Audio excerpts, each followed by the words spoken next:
আমি তো আসতে চাই গো নবী, কিন্তু আমার মালিক যে আমারে আসতে দেয় না, আমার মালিক আমারে নিষেধ করছে না আসার জন্য, তাই তো আমি আসতে পারি না। আল্লাহর পয়গম্বর কান্দে আর বলে, এ জিবরাইল, কেন রে? আমার মালিক তোমারে আসতে দেয় না? আমার মালিক কি সত্যি আমার প্রতি রাগ করছে? আমার মালিক কি আমার প্রতি অভিমান করছে? কেন আসতে দেয় না? জিবরাইল কয়, হুজুর অভিমান নয়, 15 দিন আগে মক্কার কিছু লোক আপনার কাছে 3টা প্রশ্ন জানার জন্য আসছিল। আপনি তাদেরকে বলছেন আগামীকালকে 3 প্রশ্নের জবাব দিয়া দিবেন।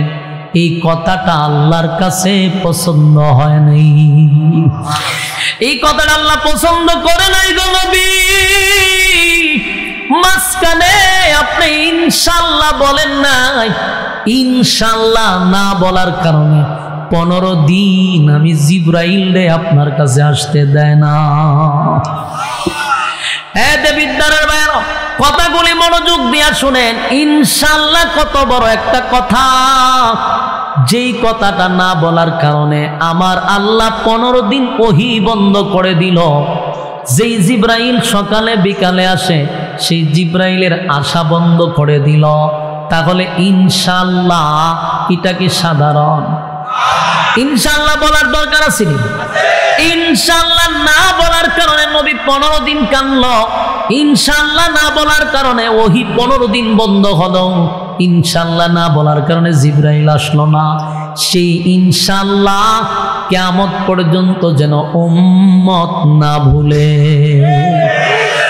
আল্লাহর নবী বলেন, জিবরাইল 15 দিন পর্যন্ত ইনশাআল্লাহ না বলার কারণে বুঝি তুমি আসো নাই? বলে না নবী গো, আপনার উম্মতি, আপনার যত উম্মতি মুহাম্মদী, কিয়ামত পর্যন্ত যত উম্মত আপনার থাকবে, এই ঘটনাটা যেন তারা স্মরণ রাখে।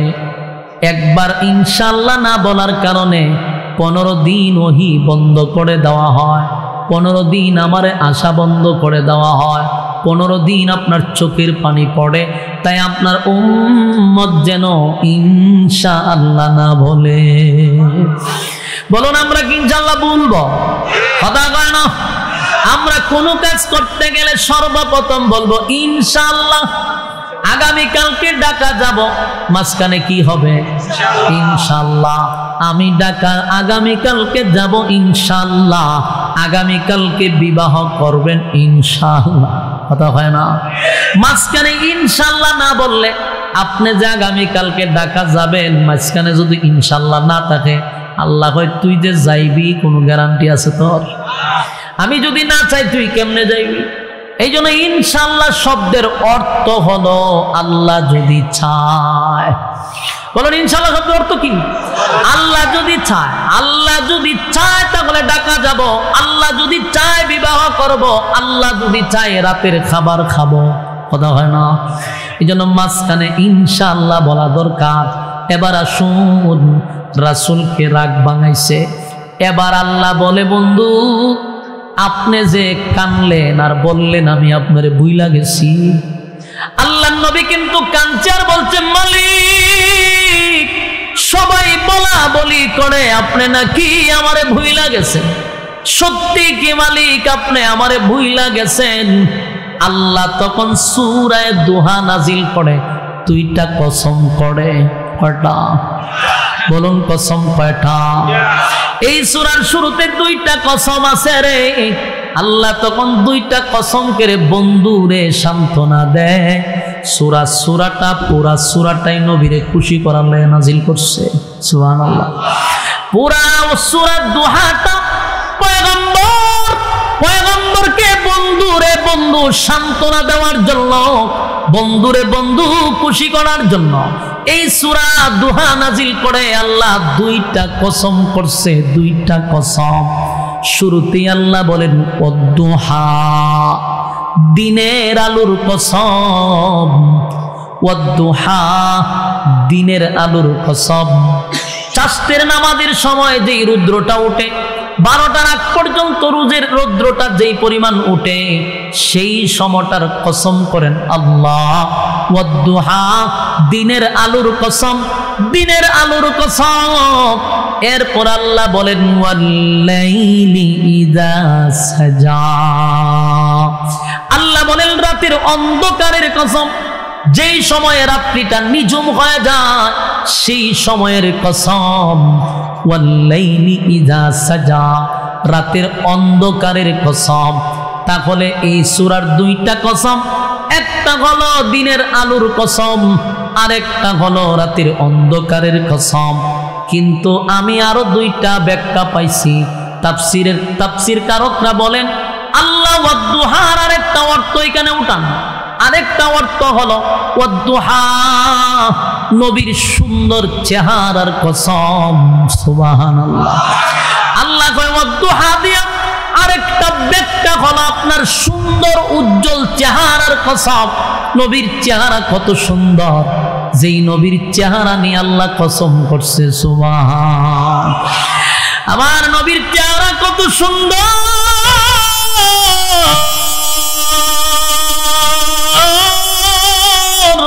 পয়গম্বরের চেহারার দিকে তাকাইয়া সাহাবায়ে কেরামরা বলেন প্রচন্ড খিদা যদি লাগে গো, ঘরে খাবার নাই, নবীর চেহারা মোবারকের দিকে তাকায়া থাকতাম, পেটের খিদা নিবারণ হয়ে যেত। জোরে কোন সুবহান। সেই চেহারার কসম করছে আল্লাহ। ওয়াদ্দুহা, আপনার সুন্দর চেহারার কসম। ওয়াল্লাইলি ইযা সাজা, এটার আরেকটা ব্যাখ্যা হলো আপনার কালো চুলের কসম। নবীর চুল ছিল কালো, আর চুলগুলো এত সুন্দর ছিল যে আল্লাহ নিজেই চুলের কসম করছে রে, চুলের কসম করছে। আল্লাহ কয় ওয়াল্লাইলি ইযা সাজা, আপনার কালো চুলের কসম। তাহলে আমরা সূরার শুরুতে দুইটা কসম পাইলাম। আল্লাহ কয় রাতের অন্ধকারের কসম, দিনের আলোর কসম, সুন্দর চেহারার কসম, কালো চুলের কসম।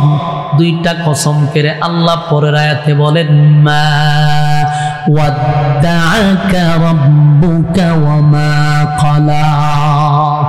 আল্লাহ দুইটা কসম করে বলে হাবিব না, আপনার রব আপনারে ভুলে নাই, আপনার রব আপনারে ভুলে নাই, ভুলে নাই, ভুলে নাই, ভুলে নাই। আপনার রব আপনাকে আগে যেই ভালোবাসছে, এখনো বাসে, ভবিষ্যতেও বাসবে। মা ওয়াদ্দাআকা রাব্বুকা ওয়া মা ক্বালা, আপনার রব আপনারে ভুলে নাই, আপনার রব আপনার প্রতি অসন্তুষ্ট হয় নাই। জোরে কোন সুবহান। আল্লাহ রাব্বুল আলামিন বন্ধুরে খুশি করতেছে। ভালো করে কথাগুলি একটু দিলের কান লাগায় শুনেন। বন্ধুরে বন্ধু কেমন ভাবে খুশি করে, অভিমান কেমনে ভাঙায়, একটু দিলের কান লাগান। এই কথা না বলে, এই কথা না বলে। আল্লাহ বলেন মা ওয়াদ্দাকা রাব্বুকা ওয়া মা ক্বালা, আপনার রব আপনারে ভুলে নাই। এরপর আল্লাহ বলেন ওয়ালাল আখিরাতু খায়রুল লাকা মিনাল উলা। আল্লাহ বলেন আপনাকে আমি যা দিছি, আপনাকে আমি যা দিছি এটা কিছুই না পয়গম্বর। পরবর্তী যুগের জন্য আপনাকে আমি যা দিব এখনের চেয়ে হাজার হাজার হাজার গুণ বেশি দিব। বন্ধু আপনি বলছেন আমি আপনাকে ভুইলা গেছি। না বন্ধু না, আপনারে বলি নাই। ওয়ালাল আখিরাতু খায়রুল লাকা মিনাল উলা। দুনিয়া আপনাকে আমি যা দিছি কিছুই না, এর থেকে হাজার কোটি গুণ বেশি আপনার জন্য পরকালে বরাদ্দ রাখছি। সুবহানাল্লাহ। ওয়ালাল আখিরাতু খায়রুল লাকা মিনাল উলা।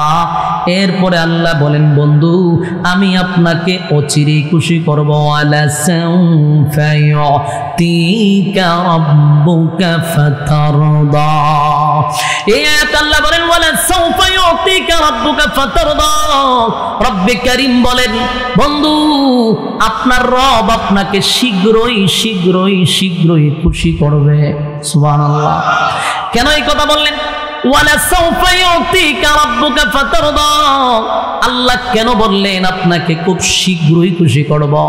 এর ব্যাখ্যা তাফসীর কারকরা বলেন আল্লাহ ওয়ালা সাউফা ইউতিকা রাব্বুকা ফাতারদা এই আয়াতের ব্যাখ্যা করছে হয়তোবা রাসূলকে মক্কা বিজয়ের ইঙ্গিত করছে আল্লাহ, হয়তোবা রাসূলকে আরশে আজিমের মেহমান বানাবে এটার ইঙ্গিত করছে আল্লাহ, হয়তোবা আল্লাহর পয়গম্বর আল্লাহর কাছে অনেক কিছু দাবি করছিল উম্মতের জন্য, সেই দাবিগুলা হয়তোবা আল্লাহ পূরণ করছে। এই জন্যই আল্লাহ বলেন ওয়ালা সাউফা ইউতিকা রাব্বুকা ফাতারদা। আপনার রব আপনাকে শীঘ্রই খুশি করবে, শীঘ্রই খুশি করবে। যুবক ভাইরা আল্লাহর নবী আল্লাহর কাছে একবার দরখাস্ত করছিল। দরখাস্তটা হলো মালিক আপনি বলছেন আমারে খুশি করবেন, আমার একটা উম্মত যদি জাহান্নামের ভিতরে থাকে গো আমি নবীরে আপনি খুশি করতে পারবেন না। চিৎকার দিয়া কোন সুবহান। আমার নবীর কত মায়া,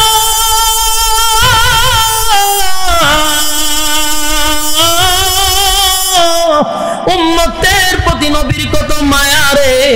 আল্লাহর কাছে দরখাস্ত করে মালিক রে কেমনে খুশি করবেন, আমার একটা গুনাহগার যদি জাহান্নামের ভিতরে থাকে ওয়াদা দিলাম আমি নবীর আপনি খুশি করতে পারবেন না।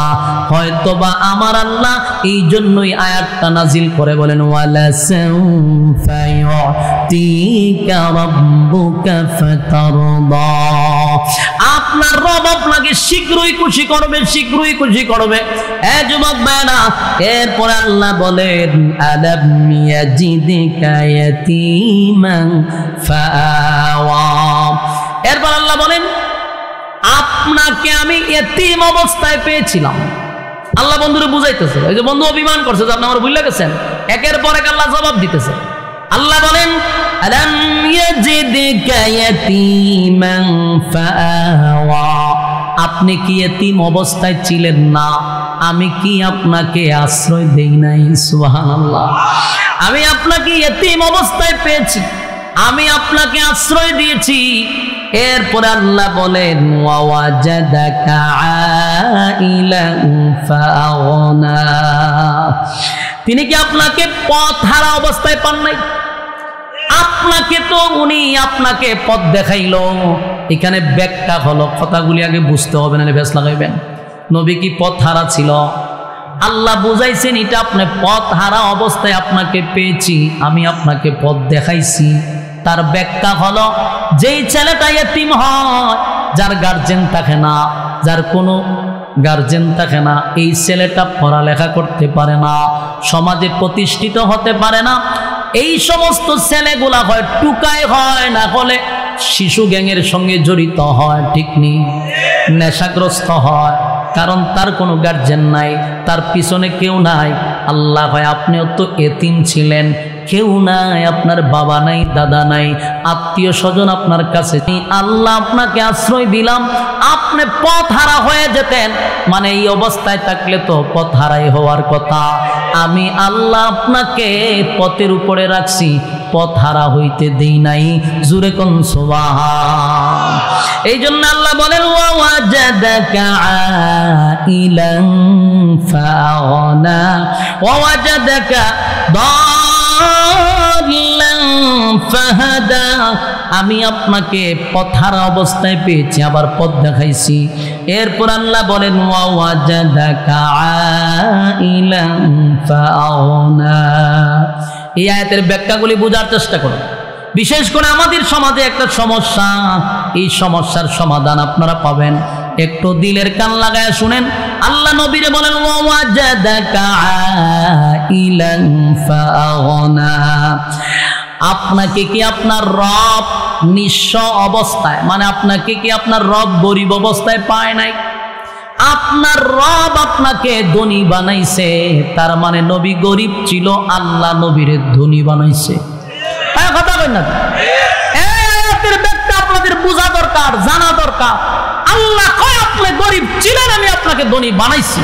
কিন্তু আফসোসের ব্যাপার হলো আমাদের সমাজের কিছু কিছু মৌলবীদের ওয়াজ শুনলে মেজাজ এত গরম হয়, সারা না বাংলাদেশে ওয়াজ করতে করতে এমন একটা প্রভাব পালাইছে, উঠতেই হয় নবী গরিব আছেন, ভেটো ভাত্তর আছেন। এই ওয়াজ আর পাবলিক রে কত শুনাই তো আমার এখন, খালি কয় নবী গরিব, নবীর ভেটো ভাত্তর। তো নবীর ভেটো ভাত্তর থাকলে, নবী গরিব থাকলে তুই গাড়িতে চলস কেন, আর তুই এত ভিআইপি খাওয়ান খাস কেন? কথা কই না দি? প্রশ্ন আসেনি? তুই নবীর কান্ডারি হয়ে থাকলে, নবীর ভেটো ভাত্তর, তাহলে এত দামি দামি কাপড় আমি কেন করবো? প্রশ্ন আছে কিনা? এই ওয়াজ করে কি পরিমাণ ক্ষতি ইসলামের করছে তার একটা কথা শুনে। আজকে নাস্তিকরা এই ওয়াজ শুনতে শুনতে তার মগস্ত যে নবী গরিব ছিল, নবী এতিম গরিব, উনার পেটে পাথর ছিল, এই ওয়াজ তারা মগস্ত করছে।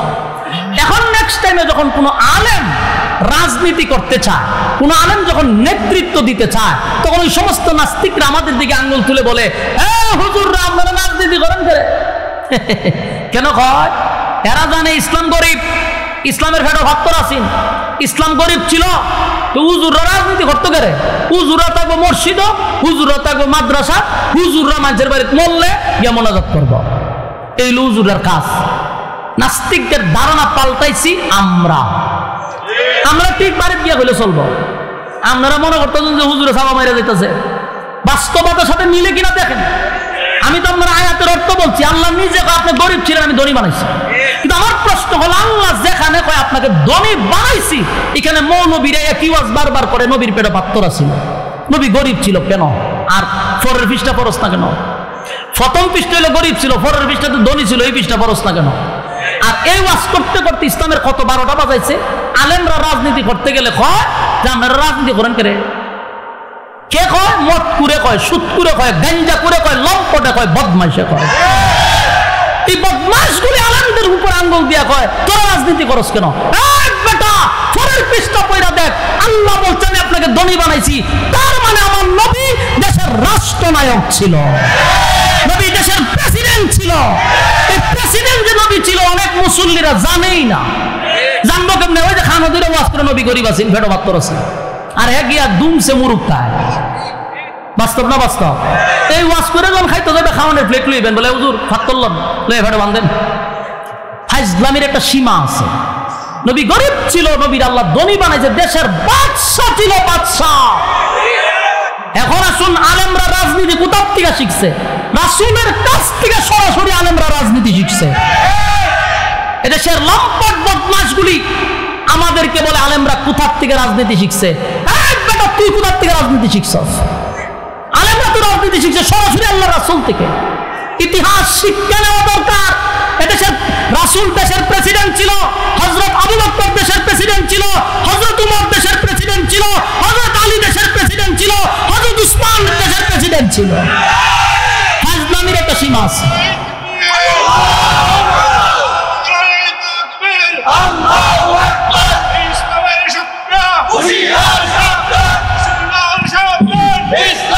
সম্মানিত সুধী, এখন প্রশ্ন হলো, এই ওয়াজ এতদিন শুনছেন, এটাও ঠিক আছে, ফেলে পাথর বাঁধছে সত্য, কিন্তু এর পরের বিষয় যান, এরপরে আল্লাহ হয়েছে আপনাকে ধনী বানাইছি। রাসূল ছিল দুনু জাহানের বাদশা। বলুন রাসূল কি ছিল? দুনু জাহানের বাদশা। নবী দুনিয়ার বাদশা, পরকালের বাদশা, দেশের প্রেসিডেন্ট ছিল। রাসূল যদি এই যুগে থাকতো, তাহলে পৃথিবীর সবচেয়ে দামি গাড়ি রাসূল চালাইতো। এরকম মন মানসিকতা নিজের মধ্যে তৈরি করেন। আর কত ইসলামদারের মানুষের কাছে নিচে নামাইবেন, আর কত নামাইবেন? আজকে একটা ইঞ্জিনিয়ারের ছেলে মাদ্রাসায় পড়তে দেয় না, ডাক্তারের ছেলে মাদ্রাসায় পড়তে দেয় না। কেন দেয় না? আমাদের নোংরামির কারণে। আমরা মরে কেনা দৌড়ায় জায়গা একটা কোরআন শরীফ লইয়া, জিন্দা থাকতে পড়ছত না, মরার পরে পড়ছ কেন? যার কোরআন শরীফ তার মাথার দ্বারা পড়তে গেছে, জীবনে কোনোদিন কোরআন শরীফ পড়ছে? তিনি মরার পরে ফেরে কিতা করতে? কোরআন শরীফ পড়তে জিন্দা থাকতে, পরে মরার পরে। ইসলাম তারে ভিখারি বানায়া দিছে কিছু লেবাসদারি মৌলবীরা। এগুলো বললে তো আপনার কষ্ট লাগবে। কষ্ট লাগলে কি তা? আমার যেটা সত্য কথা বলতে হবে। আমার ধারণা হলো প্রত্যেকটা আলেমের একটা করে করে বাড়ি একটা করে গাড়ি শান শৌকতে থাকা দরকার। আজকে আমাদের কারণে আজকে ডাক্তারের ছেলে মাদ্রাসা দেয় না কেন? কই দিয়া কিতা করতাম, হে তো মাদ্রাসা কইরা চিন্তা করবো কোন বেড়া মরবো। এই চিন্তা মাথার থেকে বাহির করতে হবে। আলেম শুধু মসজিদ নয়, আলেমের পার্লামেন্ট পর্যন্ত যাওয়ার যোগ্যতা আছে। মন মানসিকতা তৈরি করতে হবে। আমাদের মধ্যে গুতাগুতি বাদ দিতে হবে। হিংসায় ডিব্বা বৈরাত রাখছে। আরে বাপরে বেটা, পাবলিকের মনের মধ্যে এত হিংসা নাই, টুপিওয়ালার ভিতরে যেই পরিমাণ হিংসা। বেটা তোর ভিতর থেকে হিংসা দূর কর। হিংসার কারণে আজকে আমরা এক প্ল্যাটফর্মে হতে পারি না, এক প্ল্যাটফর্মে একত্রিত হতে পারি না শুধু হিংসার কারণে। আর না হয় আজকে বাংলাদেশে কোনো দল থাকলো নয়, বাংলাদেশের জামাত ইসলাম যদি এক হয়ে যেত, আমাদের খেলাফত এক হইতো, ইসলামী আন্দোলন এক হইতো, সব টুপিওয়ালা যদি এক প্ল্যাটফর্মে আসতো, আল্লাহর কসম এদেশে আর কোনো দল আমি মনে করি না। কিন্তু হয় না কেন? গুতাগুতি। একটাই আর একটা ছায়ার উপরে পাড়া দেয় না। এক মসজিদের ইমাম আর এক মসজিদের ইমাম সাহেব সহ্য করতে পারে না, এক বক্তা আর এক বক্তারে সহ্য করতে পারে না। আরে ভাই গুতাগুতি বাদ দেন, আমরা একটা প্ল্যাটফর্মে আসতে হবে। আমরা যদি হাতে হাত মিলাই, এর চেয়ে শক্তি আর কোনো দল নাই। আর বাংলাদেশে যেই পরিমাণ টুপিওয়ালা যদি এক হয়, হেরাও বুঝে যে এইদিকে এক করণ দেওয়া যেত না, এক হলি বিপদ। বাস্তব না বাস্তব? আমি যেই কথাটা আপনারা বলতেছিলাম, এটা হলো রাসূল গরিব ছিল, রাসূলের পেটে পাথর ছিল, কথা তো সত্য। কিন্তু ফরের পৃষ্ঠায় আল্লাহ বলেন আমি আপনাকে ধনী বানাইছি। আপনি দেশের বাদশাহ, রাসূল দেশের রাষ্ট্রনায়ক ছিল। সেই ওয়াজ যদি বেশি বেশি চলতো, নাস্তিকরা বলতো যে হুজুর রাজনীতি হয়েছে কোত্থেকে? এরাও জানতো যারে এরা তো রাসূল ছিল দেশের প্রেসিডেন্ট, এই জন্য তো এরা রাজনীতি করতে চায়। এই মাথার টিকিটা অলরেডি সরাই দিছে, মাথার ভিতরে ঢুকাইছে ইসলাম গরিব। আল্লাহ আমাদের হেফাজত করুক। কথায় কি রাগ করতেছেন? না রাগ করলে কি করতাম শুনছেন? আমি আল্লাহ বলেন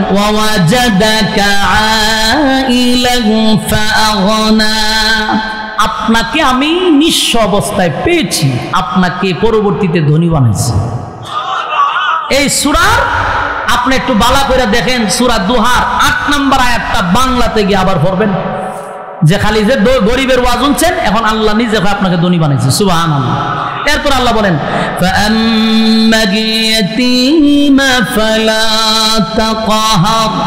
কাজী আপনি এতিমের প্রতি কঠোর হইয়েন না। আল্লাহ তার বন্ধুরে কি কয়? এই যুবক পয়গম্বর আসমানের দিকে তাকাইয়া যে আল্লাহকে বলছিল মালিক আপনি কি আমারে ভুইলা গেছেন?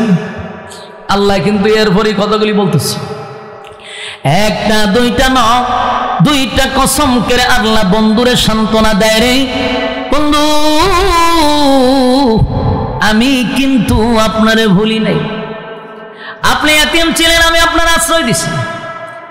আপনি পথ হারা হয়ে যেতেন, আমি আপনাকে পথ দেখাইছি। বন্ধু আপনি নিঃস্ব ছিলেন, আপনাকে ধনী বানাইছি, তখনই বলি নাই, আর এখন বুঝি বলুন কেমনে গো? আপনি বললেন আমি আপনাকে ভুলে গেছি, আপনার পিছু আমি তখনই ছাড়ি নাই, আর এখন বুঝি ছেড়ে দিব না। আমি আপনাকে ভুলি নাই, আমি আপনাকে ভুলতে পারি না। সুবহানাল্লাহ। বন্ধু রে বন্ধু সান্ত্বনা দেয়। আল্লাহ বলেন বন্ধু আমি আপনাকে ভুলি নাই, ভুলতে পারি না, তাই তো আপনাকে পিছনের কথাগুলি স্মরণ করাইয়া দিলাম। আপনাকে আমি নিঃস্ব অবস্থায় পেয়েছি, আপনাকে এতিম অবস্থায় পেয়েছি, আপনাকে গরিব অবস্থায় পেয়েছি, আমি ধনী বানাইছি। এরপর আল্লাহ বলেন তাই কাজেই আপনি কোনো সময় এতিমের প্রতি কঠোর হইয়েন না।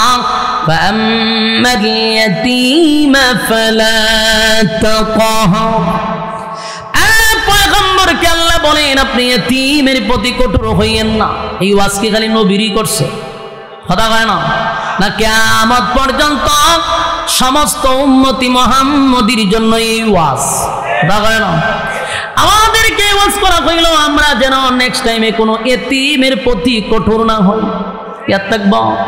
যাদের মা নাই বাবা নাই, আল্লাহর নবী বলেন এতিমদেরকে যারা মহব্বত করবে, এতিমের মাথায় যারা হাত বোলায়া দিবে, এতিমের পাশে যারা দাঁড়াবে, ওয়াদা দিলাম কিয়ামতের ময়দানে জান্নাতের ভিতরে ওই বান্দা আমার সঙ্গে জান্নাতে থাকবে।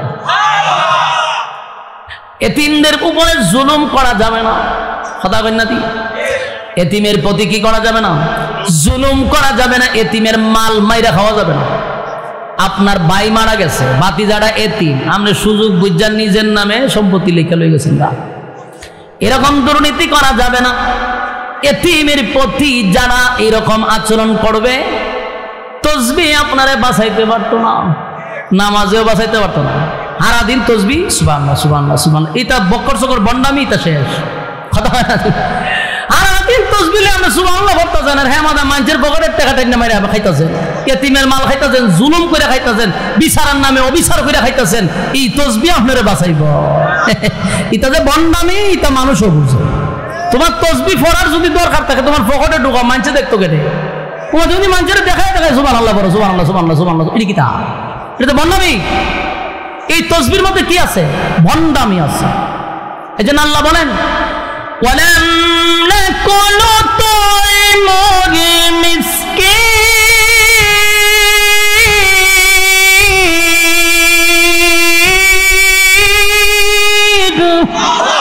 আল্লাহ বলেন মিসকিন যারা, এতিম যারা, এদের মাল মাইরা খাওয়া যাবে না, এদের পাশে দাঁড়াইতে হবে।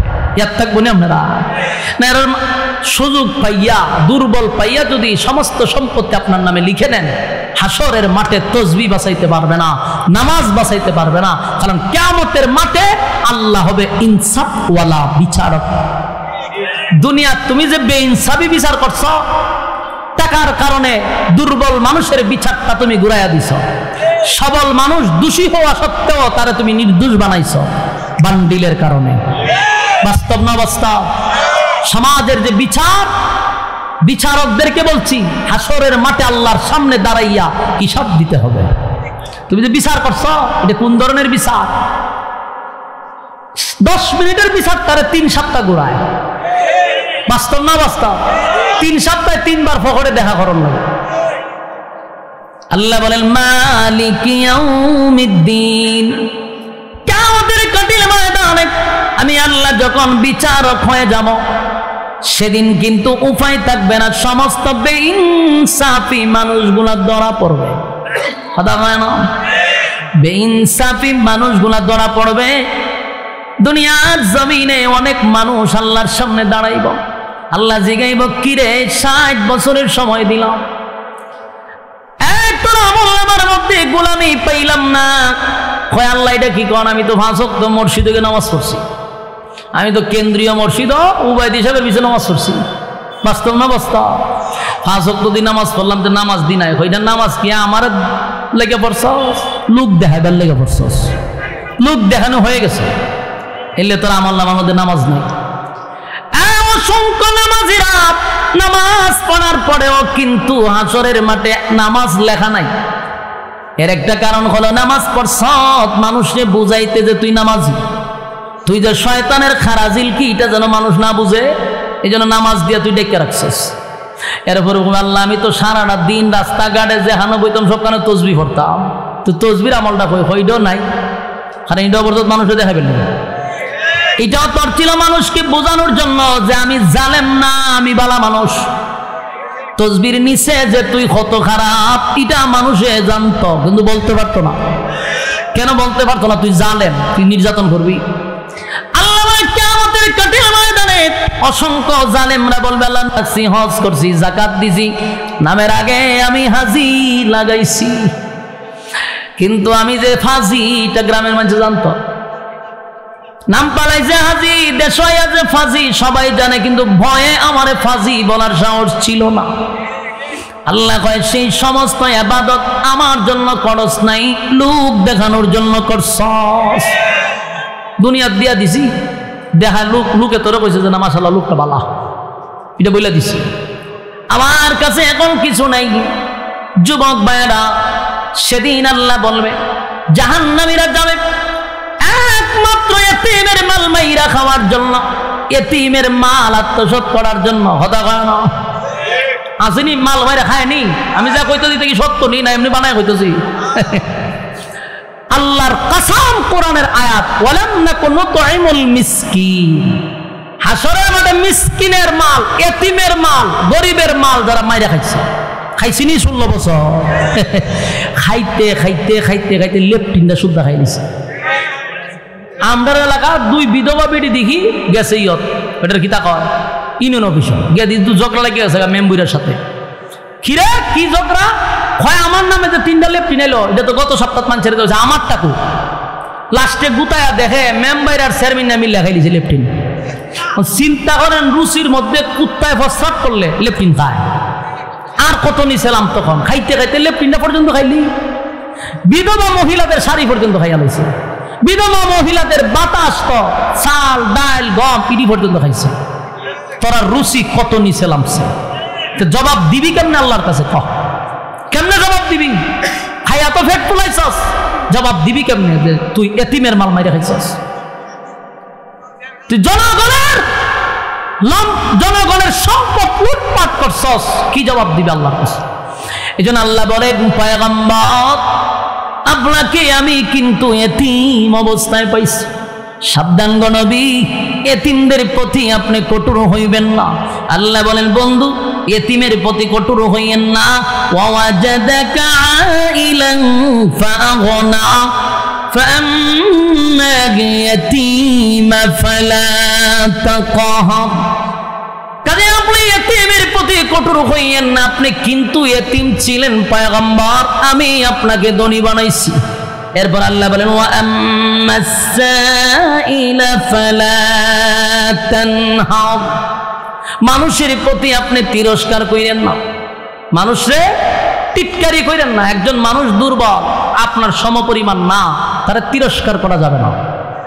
রাসূলকে ওয়াজ করতেছে কিন্তু এই ওয়াজ কিন্তু রাসূলের জন্য না, উম্মতের জন্য, আমাদেরকে শিক্ষা দিতেছে। কথা কি বুঝতেছে? আল্লাহ বলেন আপনি মানুষের প্রতি তিরস্কার করবেন না। ওয়া আম্মাস সাইলা ফালা তানহার। তিরস্কার করা যাবে না। মানুষের সাথে কোনোদিন মানুষকে ছোট করে কথা বলা যাবে না। সে যোগ্যতা যেমনই হোক, সে রিক্সা চালা, কিন্তু তা আমি ব্যাংকে চাকরি করি এই জন্য কি রিক্সাওয়ালারে তিরস্কার করে কথা বলবো? এটা কি ইসলাম শিক্ষা দিছে? ইসলাম শিক্ষা দেয় নাই। এরপর আল্লাহ বলেন ওয়া আম্মা বিনিআমাতি রাব্বিকা ফাহাদ্দিস। তাই আপনার নিজের রবের নিয়ামত প্রকাশ করেন। যুবক ভাইরা আমার, আল্লাহ রাব্বুল আলামিন বন্ধুরে অভিমান বাড়ানোর জন্য, বন্ধুর রাগ ভাঙানোর জন্য এই সূরাটা নাজিল করে। 2টা কসম করে, ওয়াদুহা দিনের কসম, ওয়াল্লাইলি ইযা সাজা রাতের কসম। মা ওয়াদ্দাআকা রাব্বুকা ওয়া মা ক্বালা। আল্লাহ বন্ধুর রাগ ভাঙাইতেছিল আর বলতেছিল বন্ধু আপনার প্রতি আমি রাগ করি নাই, আপনাকে আমি বলি না। এই সান্ত্বনা দেওয়ার জন্য এতগুলি ওয়াজ নবী করছে। এবার আসুন পয়গম্বরকে সান্ত্বনা দিল, রাগ ভাঙাইল। আল্লাহ হয় আগেই বলছি না, আর এখন বলুম আপনারে। কেউ ছিল না মক্কা নগরীতে যখন নবী কালেমার দাওয়াত দিত। আপন চাচা আবু লাহাব নবীর বিরোধিতা করত। ওই যে উম্মে জামিল মহিলা দৌড়াইয়া গিয়া কয় শয়তান কি এখন আসে নাই? এই মহিলা নবীর চাচি ছিল রে, কিন্তু পয়গম্বরের বিরোধিতা করছে। নবীর তেলাওয়াত শোনার জন্য রাত্রের বেলায় মহিলা জাগ্রত থাকত, দিনের বেলা নবীর বিরোধিতা করত। কথা কি বুঝতেছেন? এই মহিলা দিনের বেলায় বিরোধিতা করত, আর রাত্রের বেলায় এই মহিলা নবীর তেলাওয়াত শোনার জন্য দাঁড়ায় থাকত। আল্লাহ বলে বন্ধু যখন আপনার কেউ ছিল না, কালেমার দাওয়াত দিতে গিয়ে আপনি মার খাইতেন, রক্তাক্ত হয়েছেন, আমি আল্লাহ কি আপনার পাশে ছিলাম না? আমি কি আপনারে ভুলে গেছি? আপনারে তায়েফের ময়দানে রক্তাক্ত করছেন, রক্ত জড়াইছে, আমি আল্লাহ কি আপনারে ভুলে গেছি? না বন্ধু না, আপনার শরীর দিয়া রক্ত জড়াইছে, আমি আল্লাহ আপনার ইজ্জত আর সম্মান বাড়ানোর জন্য আরশে আজিমের মেহমান বানাইছি। সুবহানাল্লাহ। আদম আলাইহিস সালাতু ওয়াস সালাম থেকে লইয়া ঈসা রূহুল্লাহ পর্যন্ত কত নবীরা কত পরীক্ষায় উত্তীর্ণ হয়েছে গো নবী, কিন্তু কাউকে আমি আরশে আজিমের মেহমান বানাই নাই। আল্লাহ বলেন বন্ধু কেমনে বললেন আমি ভুলে গেছি। ওয়ালা সাউফা ইউতিকা রাব্বুকা ফাতারদা, আপনাকে খুশি করার জন্য আমি হাউজে কাউসার দান করছি। সুবহানাল্লাহ। কোন নবীকে হাউজে কাউসার দেই নাই, আপনাকে হাউজে কাউসার দিছি। দুনিয়ায় থাকতে আপনাকে হাউজে কাউসার আমি দেখাই আনছি সশরীরে। বন্ধু আপনারে ভুলি নাই। বন্ধুদের রাগ করছে, আল্লাহ কয় আপনারে আমি রাগ ভাঙানোর জন্য সূরা দুহা নাজিল করে দুইটা কসম করছি। বন্ধু কত ভালোবাসি, আপনার চেহারার কসম করছি, আপনার চুলের কসম করছি, এরপরে বলছি আমি আপনাকে ভুলি নাই। সুবহানাল্লাহ। বলুন আল্লাহর রাসূলকে ভুলে গেছে না আগের থেকে সম্মান আর মর্যাদা বাড়াইছে? ওয়ালাল আখিরাতু খায়রুল লাকা মিনাল উলা, আমি আপনার সম্মান আর মর্যাদা এখনকার চেয়ে পরবর্তীতে আরো বাড়াইয়া দিচ্ছি। সুবহানাল্লাহ। তো আল্লাহ রাব্বুল আলামিন এই সূরা নাজিল করার অনেকগুলা কারণের মধ্যে একটা কারণ উল্লেখ করে। আমি আপনাদেরকে যতটুকু সময় পাইছি এতটুকু বোঝানোর চেষ্টা করছি। বাকি সময়ের অভাব, আমি এদেরকে বলে রাখছি 9:15 পর্যন্ত আমার কথা, অলরেডি 9:15 ক্রস করতেছে। আর আমি আশ্চর্য হইলাম যে আপনারা যাই হোক এখন মৌমাছির মতো মনোযোগ সহকারে কথাগুলি শ্রবণ করতেছিলেন। আলহামদুলিল্লাহ। প্রথম দিক দিয়ে মনোযোগ না থাকলেও আপনাদের মনোযোগই বাড়ছে। এখন যিনি ওয়াজ করবেন আমার পরে আব্দুল কাইয়ুম মিয়াজি সাহেব আয় পড়ছিলেন। আব্দুল কাইয়ুম মিয়াজি সাহেব বন্ধু মানুষ, উনি আপনাদের সামনে তার সুরলিত কণ্ঠে তেলাওয়াত করবে এবং আপনাদেরকে তার মূল্যবান বক্তব্য শোনাবে। এরপরে যিনি আপনাদের সামনে বয়ান করবেন মাহমুদুল হাসান সাহেব, উনিও ভালো মানের একজন আলোচক। আমার মনে হয় সম্ভবত আজহারি সাহেবের আজহারি সাহেবের গান পাওয়া যায় ওনার মধ্যে, উনি তো হইব নাকি? মাশাআল্লাহ। তাহলে আলহামদুলিল্লাহ একের পর এক উলামায়ে কেরাম আপনাদের সামনে কথা বলবে। সবার কাছে দোয়া আছে। আমি বিদায় নিচ্ছি।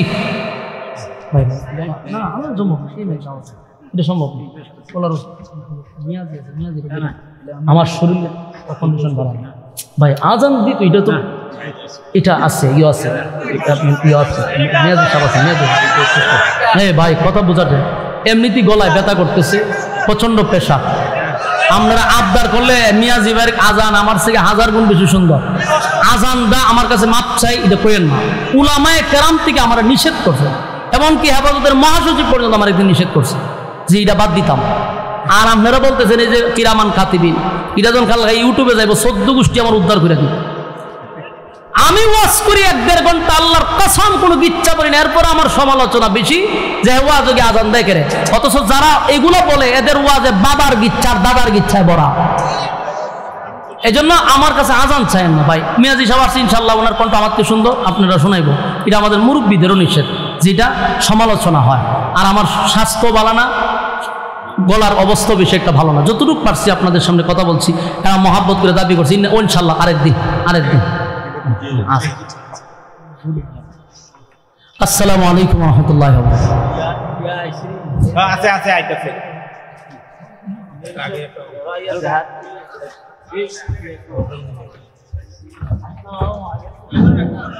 আলহামদুলিল্লাহ,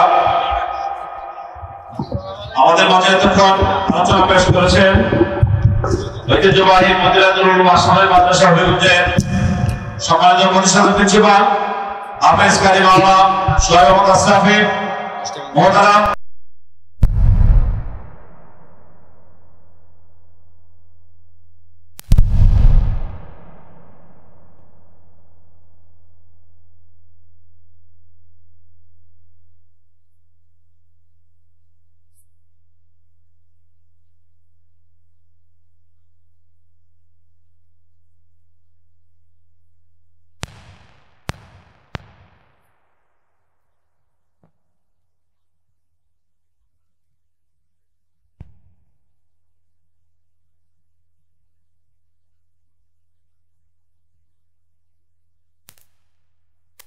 মনোযোগ দিয়ে ভূমিকাটা বুঝতে হবে, তাহলে আলোচনা বুঝবেন, নাহলে বুঝতেন না।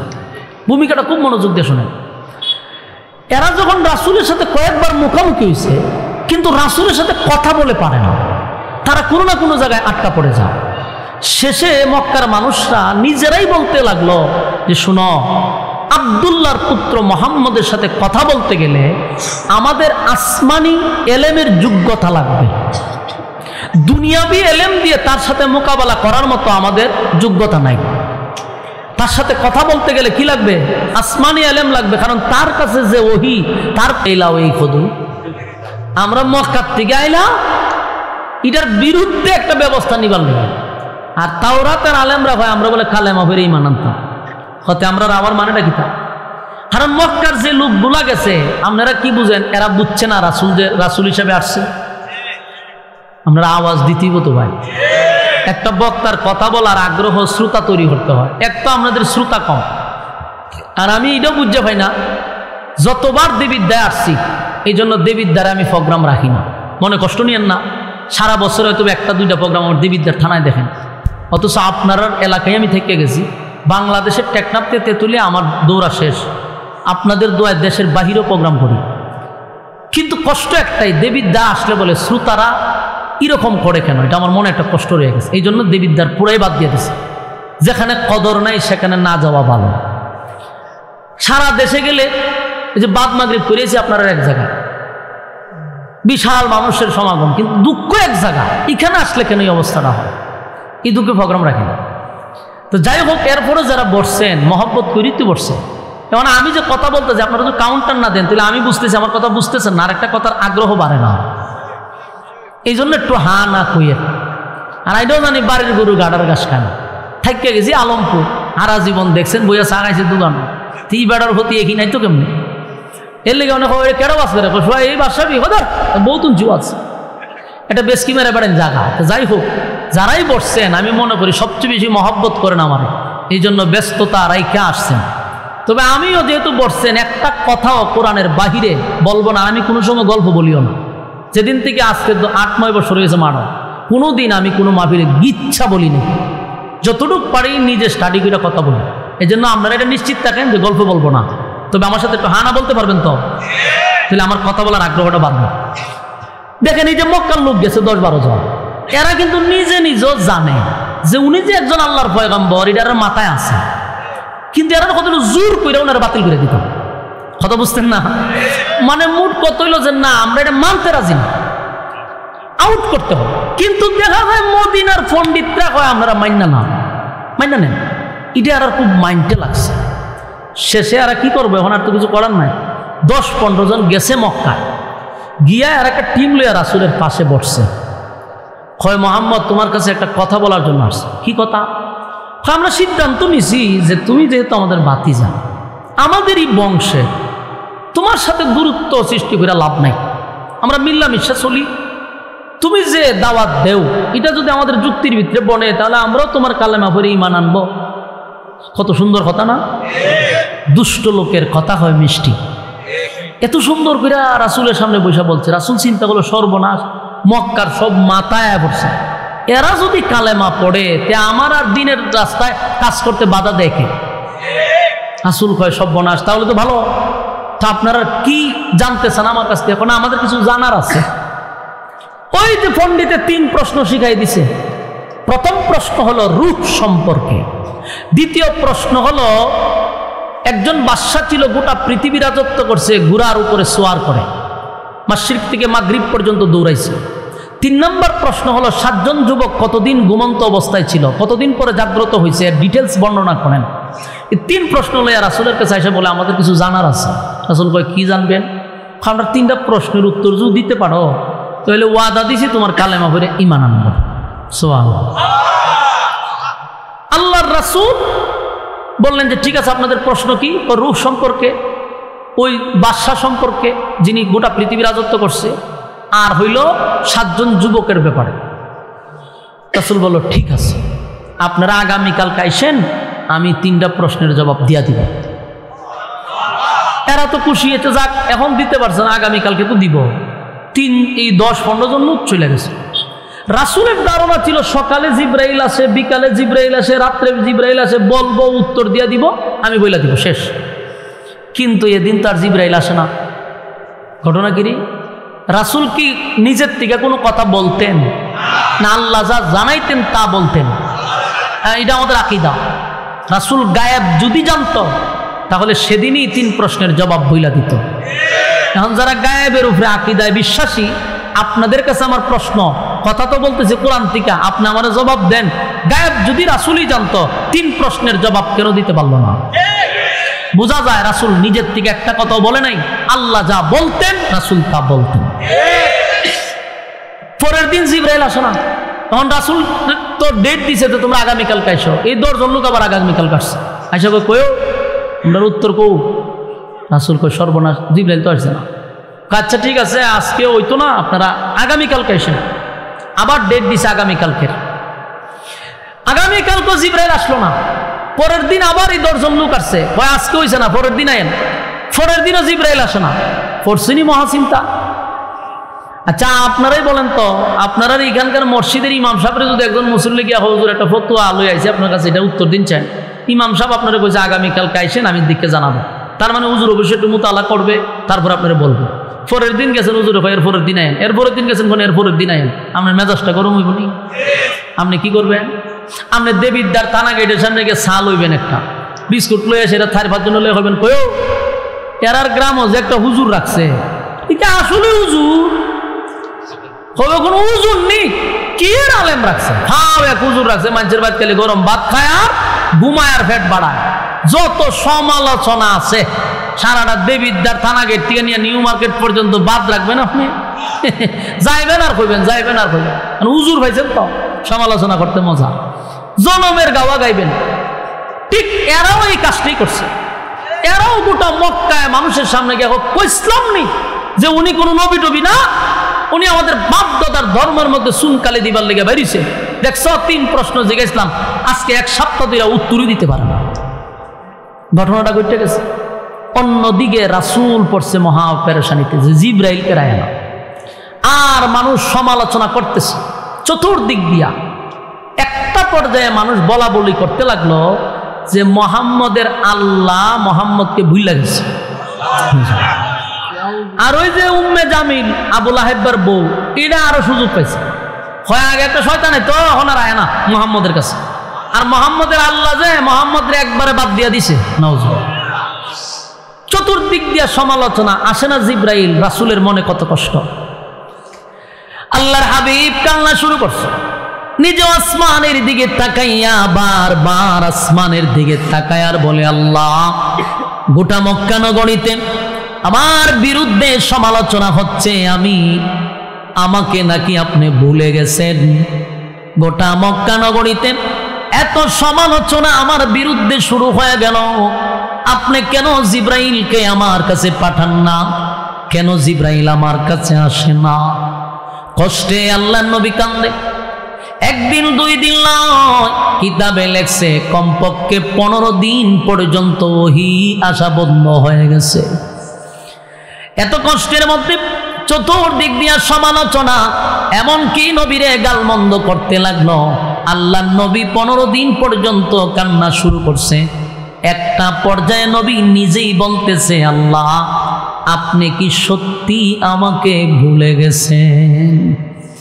মনের কষ্টে চতুর্দিক দিয়া মানুষ বলে, আব্দুল্লাহর পুত্র মুহাম্মদের আল্লাহ মুহাম্মদকে ভুলে গেছে রে।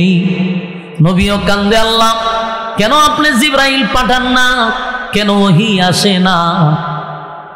নবীও কান্দে, মানুষও গালমন্দ করে। এক পর্যায়ে নবী নিজেই বলতে লাগলো, মালিক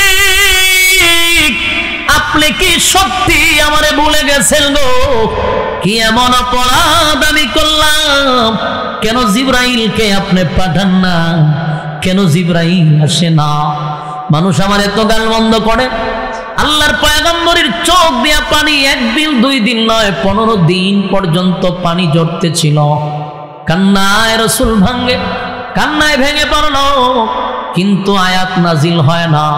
রাসূল কাঁদতে কাঁদতে সকালে দৌড়াইয়া আসমানের দিকে তাকায়া থাকে, বিকালে ঘর থেকে বাহির হইয়া আসমানের দিকে তাকায়া থাকে, কখন রে জিবরাইল আসবে। একটা পর্যায়ে নবীর কান্না, আল্লাহ বলেন জিবরাইল রে, আমার বন্ধুর কান্না আমি বরদাস্ত করতে পারি না। বন্ধু কান্দে। এক পর্যায়ে বন্ধু বলতে লাগলো, আমি নাকি আমার বন্ধুরে ভুলে গেছি। না জিবরাইল, আমার বন্ধুরে আমি তো ভুলি নাই, আমার বন্ধুরে আমি ভুলতে পারি না। জিবরাইল পাঠায়া দিল। কতদিন পরে? 15 দিন পরে জিবরাইল আলাইহিস সালাতু ওয়াস সালাম যখন রাসূলের সামনে হাজির হইছে, সূরা দুহা লইয়া, সুবহানাল্লাহ, এই সূরা দুহা তখন নাজিল হয়। কতদিন পরে? 15 দিন ওহী বন্ধ হওয়ার পরে যেদিন জিবরাইল আসছে রে, সূরা দুহা নিয়ে আসছে। রাসূল ছিল একটু অভিমান, জিবরাইলের প্রতি একটু রাগ। 15 দিন কান্নাকাটি করছে, যেহেতু জিবরাইল আসে না। আজকে যেহেতু জিবরাইল আসছে, পয়গম্বর বলেন জিবরাইল রে, 15 দিন কেন আসলি না? 15 দিন পর্যন্ত কেন আমার কাছে আসলি না? এ জিবরাইল, গোটা মক্কা নগরীতে আমার বিরুদ্ধে কত সমালোচনা, কত গালমন্দ আমারে করলো, 15 দিন পর্যন্ত কেন আসলি না? জিবরাইলের প্রতি নবী একটু রাগ দেখাইল, অভিমান করল। জিবরাইল কয়, হুজুর আমি আসতে চাই, আমার মালিক আসতে দেয় না।